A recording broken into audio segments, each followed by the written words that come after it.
বন্ধুসকল পুনৰবাৰ নতুন এটা ভিডিঅ'লৈ আপোনালোকৰ ওচৰলৈ আগবাঢ়িছোঁ। গতিকে ভিডিঅ'টো পলম নকৰি আহক মূল কথালৈ আগবাঢ়োঁ।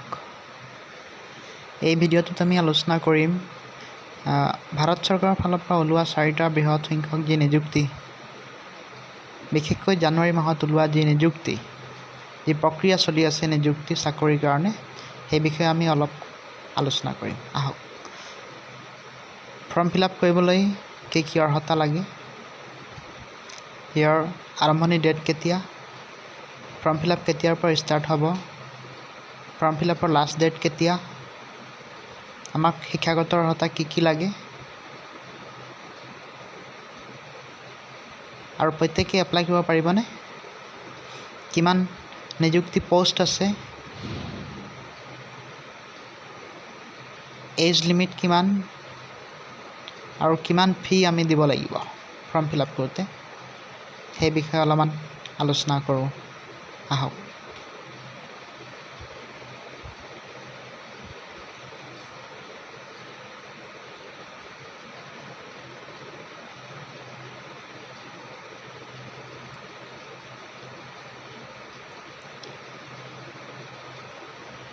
প্ৰথমতে যিটো ভেকেঞ্চি ওলাইছে সেইটো হৈছে ইণ্ডিয়ান এয়াৰ ফ'ৰ্চৰ ফালৰ পৰা। ইয়াৰ অনলাইন এপ্লাই চলি আছে আজিৰ পৰা, যিহেতু আজি 7 তাৰিখ, 7/1/2025 আজি তাৰিখৰ পৰা ইয়াৰ অনলাইন ফৰ্ম ষ্টাৰ্ট হৈ আছে। ইয়াৰ লাষ্ট ডেট অন্তিম তাৰিখ আছে 27 জানুৱাৰী, আৰু ইয়াৰ টোটেল ভেকেঞ্চি আছে X আৰু Y গ্ৰুপ। ইয়াৰ এজ লিমিট আছে মিনিমাম আপোনাৰ 18 বছৰ হ'ব লাগিব, আৰু মেক্সিমাম আপোনাৰ 21 বছৰ হ'ব লাগিব। 18 আৰু 21 বছৰৰ ভিতৰতহে আপুনি এপ্লাই কৰিব পাৰে, আৰু আপুনি 550 ফি যিটো ফিজ হয় সেই ফিজটো আপুনি ড্ৰাফ্ট কাটিব লাগিব। আৰু টোটেল পোষ্ট ইয়াত দিয়া আছে 2500, মিনছ 2500 পোষ্টৰ কাৰণে এইবাৰ ইণ্ডিয়ান এয়াৰফ'ৰ্চে বৃহৎ সংখ্যক নিযুক্তি দি আছে। আৰু মেইন কথা হ'ল কোৱালিফিকেশ্যন, আপুনি 12 পাছ হ'ব লাগিব। আৰু দ্বিতীয় ভেকেঞ্চি হ'ল IIT কানপুৰ। IIT কানপুৰ ইয়াত কোনো কোচিঙৰ কাৰণে নহয়, কিন্তু সৰু যিটো জুনিয়ৰ এছিষ্টেণ্ট পষ্ট আছে তাৰ কাৰণে একচুৱেলি এই IIT কানপুৰে নিযুক্তি দি আছে। ইয়াৰ লাষ্ট ডেট হৈছে 31 জানুৱাৰী, আৰু টোটেল ভেকেঞ্চি আছে 34। আপোনালোকে ইয়াত জুনিয়ৰ এছিষ্টেণ্টৰ কাৰণে এপ্লাই কৰিব পাৰে, আৰু ইয়াৰ এজ লিমিট হৈছে 21 মিনিমাম, আৰু মেক্সিমাম 32। ইয়াৰ কোৱালিফিকেশ্যন এনি ডিগ্ৰী, আপুনি যিকোনো ডিগ্ৰী পাছ কৰি ইয়াক এপ্লাই কৰিব পাৰিব। আৰু ইয়াত জেনেৰেল OBC আৰু EWSৰ কাৰণে 700 টকা, আৰু SC STৰ কাৰণে 500 টকা ড্ৰাফ্ট কাটিব লাগিব। আৰু তৃতীয়তে হ'ল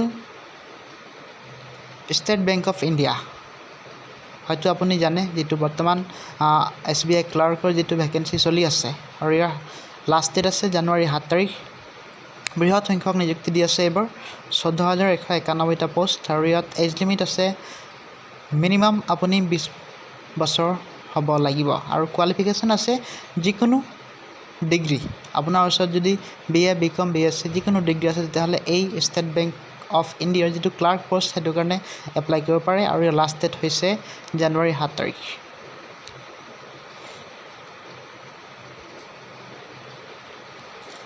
আৰু যদি ফিজটো যদি ক'বলৈ যাওঁ তেতিয়াহ'লে 750 আছে জেনেৰেল আৰু OBCৰ কাৰণে।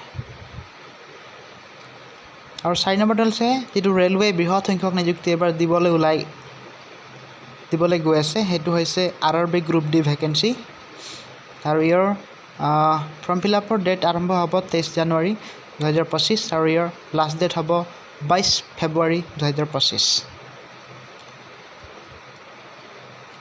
ইয়াৰ কোৱালিফিকেশ্যনটো হৈছে যিহেতু ৰেলৱে IIT বিচাৰে, গতিকে এইবাৰ 50% পষ্টত IIT আৰু 50% পষ্টত IIT নাথাকিলেও আপুনি RRB গ্ৰুপ D এপ্লাই কৰিবলৈ পাৰে।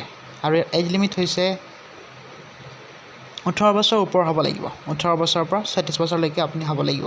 আৰু ইয়াৰ ফিজটো SC STৰ কাৰণে 250 টকা, আৰু যদি আপুনি জেনেৰেল আৰু OBC হয় তেতিয়াহ'লে 500 টকা আপুনি পে' কৰিব লাগিব।